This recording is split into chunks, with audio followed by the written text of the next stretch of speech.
ابھی 2-4 دن پہلے ایک عیسائی آئے یہاں الحمدللہ اسلام قبول کیا انہوں نے. تو میں نے پہلے کافی ان کا لمبا چوڑا انٹرویو لیا. میں کوئی بھی عیسائی یا ہندو مسلمان ہوتا ہے نا, خاص طور پہ اگر میرے ہاتھ میں مسلمان ہو رہا ہے تو میں اس سے لازمی چند کراس کویشچن پوچھتا ہوں کہ آپ کیوں مسلمان ہو رہے ہیں, کیونکہ بعض لوگ لالچ میں بھی ہوتے ہیں, ادھر بھی اسلام قبول کریں گے پھر دوسری مسجد میں بھی جا کے پھر اس مسجد میں بھی جا کے روزانہ 25 دفعہ اسلام قبول کر رہے ہوتے ہیں اور پھر چندہ بھی, ایسے کئی کیسز پکڑے گئے ہیں. تو میں کراس کویشچن بہت پوچھتا ہوں کیوں, اور ان کو مایوس کر دیتا ہوں کہ ہم کوئی تعاون نہیں کریں گے. تو میں نے ذرا مضبوط لہجے میں بات کی اور پھر میں نے کہا ان سے معذرت کر لوں گا میں بعد میں, پہلے پہچانو تو کون ہے. تو الحمدللہ پتہ چلا کہ مخلص آدمی ہے, شاید ابھی بیان سننے آئے ہوئے بھی ہوں, اگر ہیں تو بھائی ہاتھ کھڑا کریں ذرا. کہاں گئے؟ تو نہیں ہے میرا, تو یا شرما رہے ہوں گے ممکن ہے واللہ عالم. تو میں نے ان سے ایک بات کہی, مجھے پتا تھا وہ مخلص آدمی ہے, اس کا الحمدللہ میں نے اندازہ ہو گیا, پھر کلمہ ولمہ پڑھا انہوں نے الحمدللہ.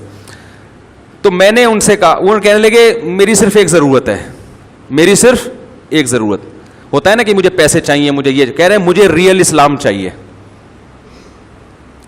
میری صرف ایک ضرورت ہے, وہ کیا ہے, مجھے خالص اسلام چاہیے. مجھے پتا تھا بیچارہ یہ اسلام کی طرف آیا ہے نا, اب اس سے لوگ بحث شروع کریں گے, یہ یوٹیوب پہ بھی جائے گا تو یہ ہو جائے گا کنفیوز. کیا خیال ہے؟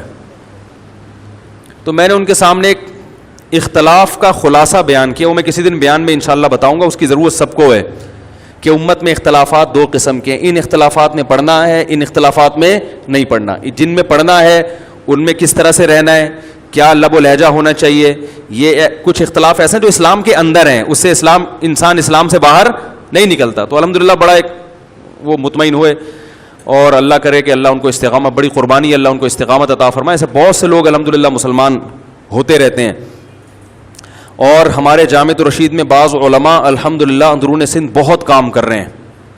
انہوں نے اندرون سندھ جامعہ کے بعض علماء نے اندرون سندھ اپنے خرچے پہ, اللہ نے ان کو پیسہ بھی دیا ہے, اندرون سندھ اپنے خرچے پہ بڑے بڑے ادارے بنائے ہوئے ہیں, جن میں ہندوؤں کی جو سب سے نیچ قوم ہے نا, جو نیچ تو کوئی نہیں ہوتا لیکن جو ہندوؤں میں سمجھی جاتی ہے, جو ہاری اور کسان جن کو سودی قرضوں میں جکڑا ہوا ہے, ان لوگوں کو, جو بالکل قوم کے پست ترین لوگ ہیں جن کی طرف کوئی جاتا نہیں ہے, ان میں سینکڑوں کو مسلمان کر چکے الحمدللہ. پھر ان کی تعلیم کا انتظام, ان کے کھانے کا انتظام, ان کے گھریلو مسائل.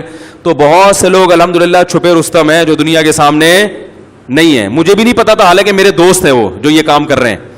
تو ایک دفعہ میرا اندرون سندھ جانا ہوا کسی کام کے سلسلے میں, تو میں نے وہ ادارے اپنی آنکھوں سے, مجھے پتا چلا کہ یہ اتنا کام کر رہے ہیں ماشاءاللہ. تو بہت لوگ ہیں غیر مسلموں میں بڑا چھپا ہوا کام کر رہے ہیں, اور وہ اخلاص کے ساتھ دنیا کے سامنے ظاہر نہیں کرتے. تو اللہ تعالیٰ ان لوگوں کے علم میں, عمر میں برکت عطا فرمائے. اور اصل کام تو یہ ہے